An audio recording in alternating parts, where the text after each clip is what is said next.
이영민 세브란스 병원 진단검사 의학과 교수 모시겠습니다. 안녕하십니까? 네, 안녕하십니까? 자, 교수님, 궤질 환자 어린이 발생했다고요?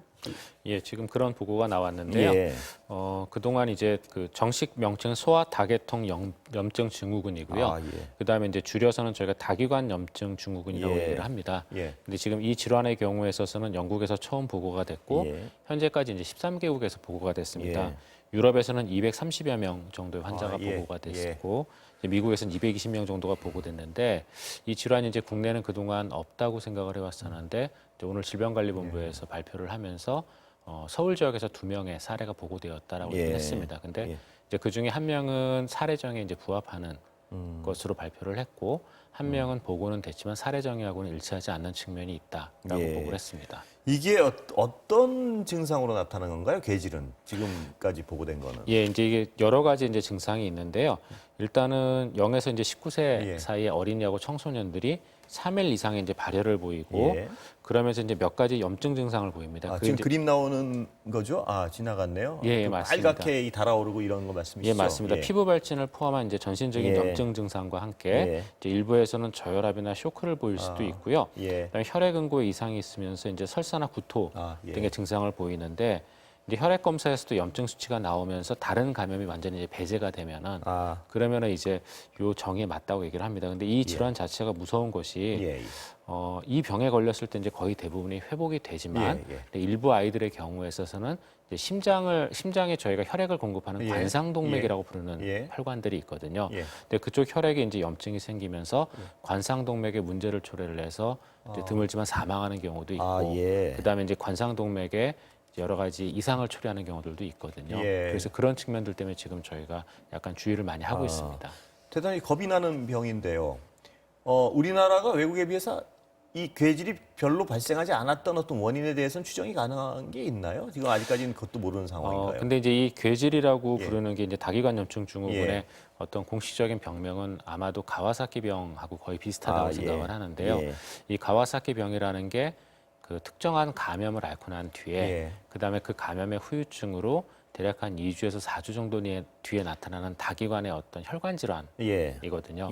그런데 이제 이 질환의 경우도 지금 현재 이 임상 양상이나 그다음에 발생하고 있는 양상들이 코로나19 감염이 있고 나서 한 3주에서 4주 정도 뒤에 나타난다는 측면에서 이런 가와사키 병하고 비슷하다고 생각을 하고 있습니다. 근데 이제 이 질환의 경우에 있어서 지금 현재까지 아까도 말씀드렸지만 유럽에서 230명, 미국에서 220명 정도가 발생을 했는데 유럽과 미국의 전체 환자 발생 현황은 지금 100만 명이 넘는 상황이거든요. 근데 그 중에서 이제 이 정도 환자가 발생을 했으니까 우리나라는 지금까지 10,000명 정도 환자가 발생했으면 전체 비율에 비하면 우리가 적은 것도 아니란 말씀이신가요? 그러니까 전체 비율을 놓고 봤을 때 국내에서는 사실은 발생할 가능성이 그렇게 높지는 않았었던 거라고 볼 수 있습니다.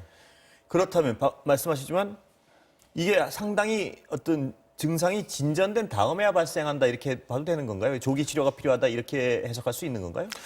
증상이 진전된 그러니까 일종 감염 질환 감염 이후에 오랜 시간이 지나야 발생한다 이렇게 해석할 수가 있는 건가요? 그러니까 감염 질환 자체는 이제 낫고 난 뒤에 낫고 난 뒤에요. 일종의 후유증 형태로 발생한다고 보시면 될 것 같습니다. 그런 질환들이 저희가 좀 몇 가지가 있거든요. 뭘 조심해야 됩니까? 근데 여기에 대해서는 아직까지도 이제 많은 연구가 진행은 되고 있는데요. 이러한 그 다기관 염증 증후군으로 가는데 어떤 요소들이 영향을 주는지에 대해서는 아직까지 밝혀져 있지는 않고, 다만 이제 저희가 조금 걱정을 해야 되는 부분들은 이게 이제 0에서 19세 정도의 어린이 청소년들에게 주로 생기고 있거든요. 근데 이 연령대군은 저희가 코로나19에 감염되어 이 코로나19에 의한 그 직접적인 영향은 적다라고 알려져 있던 군이었거든요.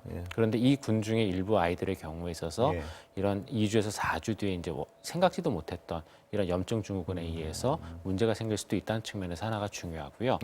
그다음에 두 번째로는 이게 0에서 19세로 되어 있지만 보고에는 이제 25세 정도의 성인도 발생을 하는군요. 그러니까 발생한 경우들이 지금 있습니다. 그래서 그런 것들을 놓고 봤을 때 분명히 젊은 층도 안심할 수는 없는 질환이라는 생각이 듭니다.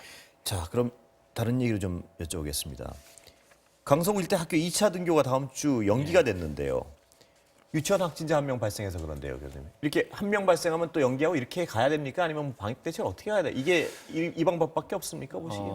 아니요, 지금 현재 이제 강서구 같은 경우에는 이제 몇 가지 조건들이 지금 전부 다 그 복합적으로 작용을 해서 지금 이런 확진자 한 명 발생했다 그런 건 아니고요. 네, 맞습니다. 예. 그런 거는 아닌데요. 예.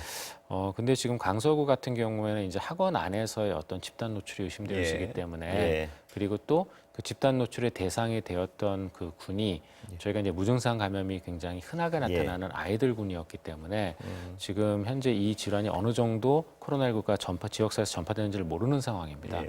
그러는 상황이 있기 때문에 이제 지금 그 강서구 일대에서는 개학을 이제 일주일 정도 연기를 한 거고요. 사실 학교를 이제 개학하기로 계획을 세웠고 예. 그다음에 이제 학교에서 이렇게 개학한 학교를 그래서 일단 정상 운영이 들어간 학교를 다시 또 이제 등교 금지를 시킬 수 있는 조건은 학교장에게 재량이 있습니다. 예. 그러면서 어떤 조건들이 있냐면은 그 학교 교육기관 안에서 예. 이제 다수의 환자가 발생했을 때, 즉 집단 감염이 발생했을 예. 때 그걸 막기 위해서 등교를 이제 일시적으로 중단시키고 예. 다시 온라인 수업으로 예. 전환을 하는 거거든요. 예. 그렇기 때문에 지금 지역사회에서 한 명의 환자가 예. 발생했다고 그 지역의 모든 학교를 등교를 이렇게 중단시킬 수는 없습니다. 예. 없는데 이제 말씀드렸던 것처럼 지금 사례는 학원이라는 어떤 여러 예. 학생들이 모이는 공간 안에서 우리가 지금 예측할 수 없는 정도의 이제 노출이 일부 있었기 때문에 이런 거라고 보시면 될 것 같고요. 예. 현재 지금 계약에 대한 부분들은 예. 저희가 이제 지역사회에서 일부 환자가 나오더라도 그게 학교에 영향을 미치거나 그런 학교 안에서 집단 감염이 발생하지 않는 한은 아마 예정대로 갈 가능성이 있습니다. 자, 그러면요. 대형 물류센터에서 이제 확진자가 연달아 발생하고 있는데 여기서 이제 일반인들이 궁금해하는 것 중에 하나가 물류센터 이렇게 발생하면 택배 같은 거 오는 거는 조심해야 되나 말아야 되나 뭐 이것도 궁금한 상황입니다. 어떻습니까? 물류센터 안에서의 어떤 그런 그 노출이라면은 저희가 이제 그런 그 택배 물품에 예. 다루는 분들에 의해서 이제 비말이 기침이나 이런 걸로 튀거나 손을 통해서 이제 전파되는 예. 것들을 얘기를 하실 텐데요. 예. 저희가 이런 그 특정한 표면에 코로나19 바이러스가 노출됐을 때 그 표면에서의 바이러스 생존 기간에 대한 이미 논문이 나와 있습니다. 예. 나와 있는데 재미있게도 저희가 이제 굴이나 이런 예. 그 표면에 노출됐을 때는 예. 바이러스의 반감기가 한두 시간 정도로 굉장히 짧거든요. 예. 그래서 엘리베이터 같은 데 이렇게 붙이는 거죠? 굴이 예, 막 예. 예, 맞습니다. 예. 근데 의외로 또 플라스틱이나 이런 데에 노출됐을 때는 한 8시간 정도로 깁니다. 예. 길고 그다음에 이제 저희가 이제 택배 박스 같은 경우는 가장 종이 많은 박스죠? 게 예. 골판지 박스로 예. 되어 있지 않습니까? 그런데 그 골판지 박스 같은 경우는 좀 오래 갈 것 같은데 예. 그렇지 아, 않고 그렇습니까? 반감기가 대략 한 2시간에서 4시간 정도로 오히려 일반 플라스틱이나 이런 것보다 더 짧거든요. 예. 그래서 아마 제가 생각하기에 택배 최종 단계에서 예. 특별한 문제가 없다면은 예. 그러면 이 택배 물품에 의한 어떤 감염의 전파는 가능성이 않을 것이다. 좀 적을 것 같습니다. 그래도 혹시 우려하는 분들 위해서는 그럼 택배가 그 배달하는 분들이 해주시면 뭐 이렇게 현관 같은 한 2시간 놔둬야 되나요? 그건 아닌가요? 정 걱정되시면 그러실 수도 있는데요. 예, 별 위험은 없단 말씀이시죠? 그 박스 예. 자체로는 지금 보시기에. 예, 그리고 이제 택배 하시는 분들도 예. 이제 제가 이렇게 딱 그 운송하시는 걸 봤을 때 예. 개인 방역 수칙이나 이런 것들 잘 지키시죠, 다들. 지키시고 예. 계시기 때문에요. 아마 그런 부분에 의한 염려는 조금 줄이셔도 될 것 같습니다. 예, 거의 시간 다 됐는데요, 교수님. 오늘부터 마스크 안 쓰면 대중교통 못 타는데요. 이게 앞으로 이제 더워지고 하면 걱정입니다. 뭐 해야죠? 결국 더워져도 어떻습니까? 예, 맞습니다. 지금 코로나19의 이제 감염 특징 중에 하나인 무증상 상태의 감염에 대해서는 이미 너무 많은 논문들이 나왔고 예. 이제 대부분의 이제 국가들에서도 이제 거기에 대한 인지를 하고 있기 때문에 마스크의 착용을 굉장히 강력하게 권하고 예. 있는 상황이거든요. 예. 당연히 우리나라에서도 이런 대중교통을 이용할 때는 마스크 착용이 필수적으로 적용이 돼야 된다고 생각을 하고요. 예.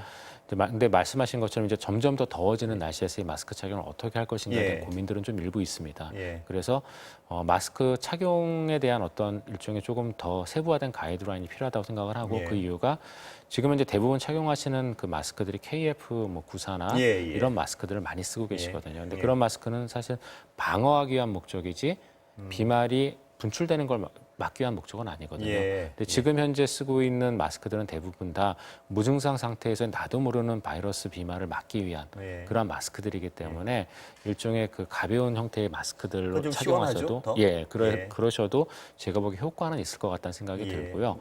또 한 가지는 이제 이렇게 마스크를 착용함으로써 느끼는 답답함은 예. 대중교통 안에서의 어떤 냉방이나 이런 것들 부분 네. 좀 저희가 통해서 해결할 수밖에 없을 것 같습니다. 예, 오늘 말씀 감사합니다. 네. 예.